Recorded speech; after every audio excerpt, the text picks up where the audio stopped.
مودی سرکار پر مفتی تقی عثمانی صاحب کا فتویٰ باب۔ اصل میں ہوا کچھ یوں ہے کہ مودی سرکار یا ان سے پہلے موجود جتنی ہندوستان کی حکومتیں آئیں ان سب نے اس بات کی کوشش کی کہ کسی طرح ہم کشمیر کو ہندوستان کا حصہ عالمی طور پہ ڈکلیئر کروا لیں۔ زبردستی جابرانہ آمرانہ قبضہ کیا، اور وہاں خیر ظلم تو عرصے سے ہو رہا تھا، لیکن جب سے یہ مودی سرکار آئی ہے تب سے تو کشمیر کی عوام کی زندگی دوبر ہوئی پڑی اور لوگوں کے لیے جینا عذاب اور محال بنا رکھا ہے۔ وہاں ایک انسان زندہ نہیں رہ سکتا، انسانی اقدار پامال کیے ہوئے ہیں، لیکن پوری دنیا خواب غفلت میں ہے، سو رہی ہے۔ نہ یونائٹڈ نیشن کچھ کہہ رہا ہے، نہ عالمی انسانیت کے ٹھیکیدار کچھ کہہ رہے ہیں، نہ ہماری OIC کی کان پہ جوں رنگ رہی ہے، نہ دنیا کی مسلم امہ کچھ کر رہی ہے۔ اور کشمیر کے اندر موجود انسان، بھائی وہ مسلمان تو ہیں لیکن انسان بھی تو ہیں، تو وہ انسان پسے چلے جا رہے ہیں۔ اور اب ظلم کے اوپر ایک اور بڑا ظلم یہ کہ ہندوستان کی حکومت نے اپنے آئین میں ترمیم کر کے، اپنے آئین کے ساتھ غداری کر کے یہ حکم نامہ جاری کر دیا ہے کہ کشمیر ایک ڈسپیوٹ ٹیریٹری کے بجائے ایک ہندوستان کا حصہ ہے۔ ہندوستان کے شہریوں کو پورا اختیار ہے کہ وہ کشمیر جائیں اور جا کے اپنی پسند کی زمینوں پہ ان کے منہ مانگے دام دے کے ان زمینوں کو خریدیں۔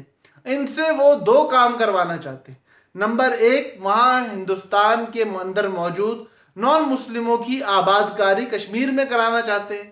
نمبر دو، کشمیر کی زمین کی ملکیت وہ نان مسلموں کو دلوانا چاہتے ہیں۔ کشمیر کے اندر چونکہ ہندوستان کا قبضہ ہے تو ان زمین خریدنے والوں کو اور رہنے والوں کو تحفظ دینا ہندوستان حکومت اپنی ذمہ داری سمجھتی ہے۔ اور جب یہ سارے کام ہندوستان حکومت کر رہی ہے تو اس سے ان کا مقصد یہ ہے کہ کشمیر کی آبادی میں مسلمان اور نان مسلم ریشو کو ایک واضح فرق مل جائے۔ ہندوستان کے اندر موجود جو نان مسلم ہیں ان کو کشمیر میں آباد کرا کے کشمیر کی نان مسلم آبادی کو بڑھانا چاہتے ہیں۔ ہندوستان کے لوگ جو نان مسلم ہیں ان لوگوں کو کشمیر کی زمینیں دلوا کے کشمیر کی زمین پر ملکیت نان مسلموں کی بڑھانا چاہتے ہیں، اور یہ وہ طریقے ہیں جو کہ اسرائیل کے وجود میں آنے کا ذریعہ بنے تھے۔ اب ہندوستان یہی طریقے کشمیر میں کر کے کشمیر کو ہندوستان کا حصہ بنانا چاہتا ہے، جو انسانیت کے بھی خلاف ہے، اسلام کے بھی خلاف ہے اور اسلامی اقدار کے بھی خلاف ہے۔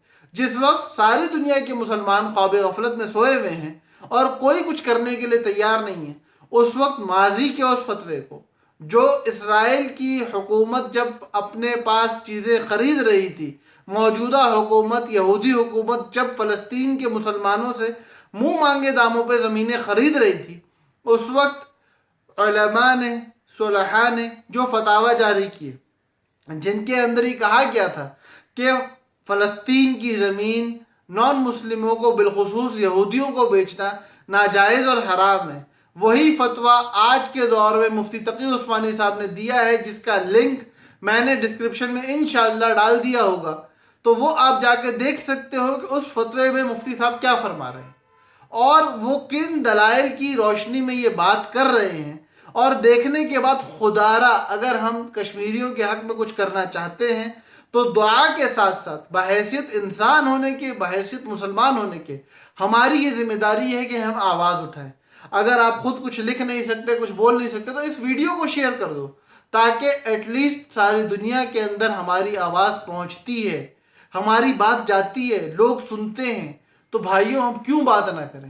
خدارہ اپنی آواز بلند کرو، خدارہ اپنے بھائیوں کے حق میں کھڑے ہو۔ اور مفتی صاحب نے جو ایک پوری امت کی طرف سے یہ فرض کفایہ ادا کیا ہے، آؤ ہم اس فرض کفایہ کے ثواب کو اپنے حق میں بھی لے کے آئیں۔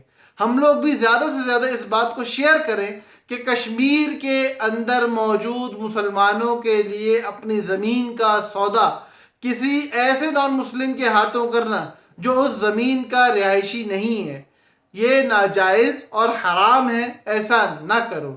اللہ پاک ہمیں اپنے مسلمان بھائیوں کی، اپنے انسان بھائیوں کی حق میں آواز بلند کرنے کی توفیق عطا فرمائے۔ اللہ پاک ہمیں مظلوموں کا ساتھی اور ظالموں کا دشمن بنائے، اور ہمیں تا حیات مظلوموں کے حق میں آواز اٹھانے والا بنائے، اور ہم سب کو اس بات کی توفیق دے کہ ہم لوگ سارے عالم میں جہاں جہاں ظلم ہو رہا ہے، جہاں جہاں جبر ہو رہا ہے، اور جہاں جہاں انسانیت کے حقوق کو پامال کیا جا رہا ہے، وہاں وہاں آواز اٹھانے والے بنے۔ اللہ پاک ہم سب کا حامی و ناصر ہو۔ السلام علیکم ورحمۃ اللہ وبرکاتہ۔